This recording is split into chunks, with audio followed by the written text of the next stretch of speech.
Russian Foreign Ministry spokesperson Maria Zakharova says the power plant faces potential risk due to ongoing military confrontation.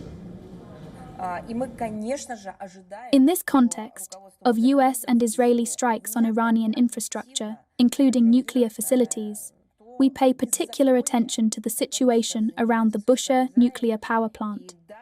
According to assessments by our Russian nuclear experts, the plant faces potential risk as explosions occur within several kilometers of the facility, close to its protective perimeter. International Atomic Energy Agency, the international agency that ensures intergovernmental cooperation in the nuclear field, has clarified that there is no spike in radiation level so far. So far, no elevation of radiation levels above the usual background levels has been detected in countries bordering Iran. Regarding the status of the nuclear installations in Iran, up to now, we have no indication that any of the nuclear installations, including the Bushehr nuclear power plant, the Tehran research reactor, or other nuclear fuel cycle facilities, have been damaged or hit. James Jackson is the journalist and political analyst, is now joining us live on this broadcast. Mr. James Jackson, thank you very much for your time and welcome to the broadcast. Do you think there is any endgame here? Trump says he fears Iran's next leader could be, quote, as bad as the previous person. So if even killing Khamenei, according to him, did not serve the purpose, what really does he hope to achieve? You have asked a very good question, which I believe a lot of people have been asking themselves since Donald Trump's statement. You know, initially, the idea was a sort of regime change, which many people speculated the son of the ousted Shah, Reza Pahlavi, would be implemented as the leader, US-backed leader, especially given his support for regional ally Israel. But Trump was, as you mentioned, caught yesterday saying, oh, we don't really know, maybe the next guy is going to be worse. So that this makes people wonder, is this actually closer to what Donald Trump did in Venezuela earlier this year, where he implemented a kind of mini regime change, actually not a real regime change at all, getting rid of Nicolas Maduro, the Venezuelan president, and replacing him with the vice president, Delcy Rodriguez. So is this going to be what happens in Iran? They kill Ayatollah Khamenei, who was already quite an old man, and he gets replaced by someone who is arguably even more hardline if they don't manage to put, you know, the so-called boots on the ground, if they don't do a ground invasion of Iran. Did they have any plan for this at all? Or is it simply a way of distracting from Trump's domestic issues while helping Benjamin Netanyahu in his 20, 30-year crusade to get the West to topple the Islamic Republic of Iran? Well, Mr. Jackson, is this a war without a plan and strategy that the U.S. has started along with Israel, but now it's clueless about what to do next? Can America really sustain a protracted war?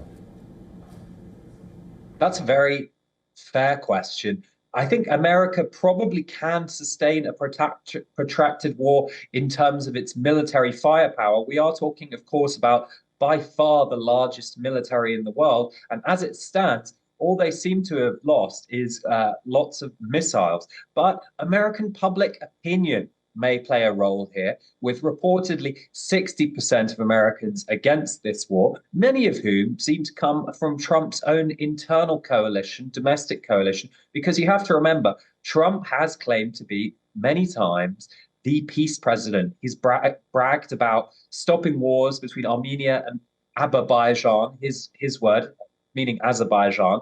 But this is someone who warned I believe Pete Hegseth, who is the defense secretary, warned that if it wasn't for Trump being elected, then Kamala would have taken them to war with Iran. Well, that line doesn't hold up anymore because Trump has taken them to war with Iran, something which neocons, neoconservatives, right-wing Americans who want to intervene elsewhere have dreamed about. And they thought for many years that Trump was not on their side for whatever reason, whether it's senility, whether it's political calculus, some Damascene conversion.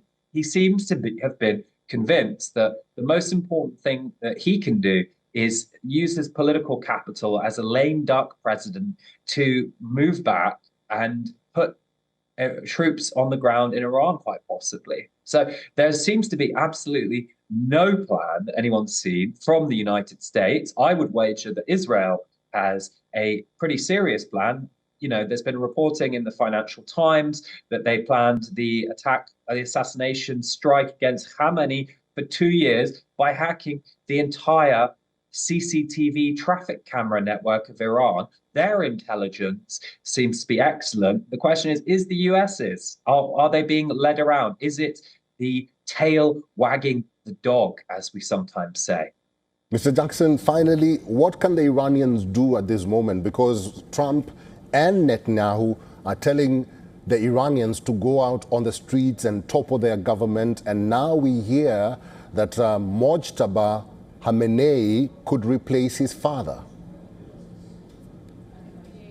Yes, that was always an option. Mojtaba has been groomed for succession. But coming back to your earlier point, what can Iranians do? That's a very difficult question. Really, do you think that Iranians are going to come out on the streets while missiles are being shot at them, while there are so many civilian casualties? Of course, many reports of a girls' school, which was close to an Iranian Revolutionary Guards compound, being bombed by a US-Israeli missile strike, killing hundreds. I don't think that's the kind of thing that sends people out on the streets, simply out of fear for their own lives. So, you know, the Islamic Republic is not hugely popular. It does have some popular support, but there's also a lot of opposition to it, especially in the diaspora, but of course, internally as well. Of course, you know, there were recently horrific massacres committed against the opposition groups who protested, and that's being used as a kind of casus belli justification of this war, even though regime change, it has to be pointed out repeatedly, is against international law and usually ends quite badly. Remember mission accomplished in the Iraq War too, when George W. Bush said, we got rid of Saddam, everything's going to be better. That led to ISIS popping up, and I'm not sure none of us know what's going to happen in Iran, but getting rid of one bad leader does not guarantee a secure future for this country, which, it has to be pointed out, is significantly larger, three or four times larger than Iraq or Syria. If we have a failed state in West Asia on that side, we could be talking about this for decades to come. Mr. James Jackson, we'll have to leave this discussion there. Thank you very much for your insights and for talking to us today.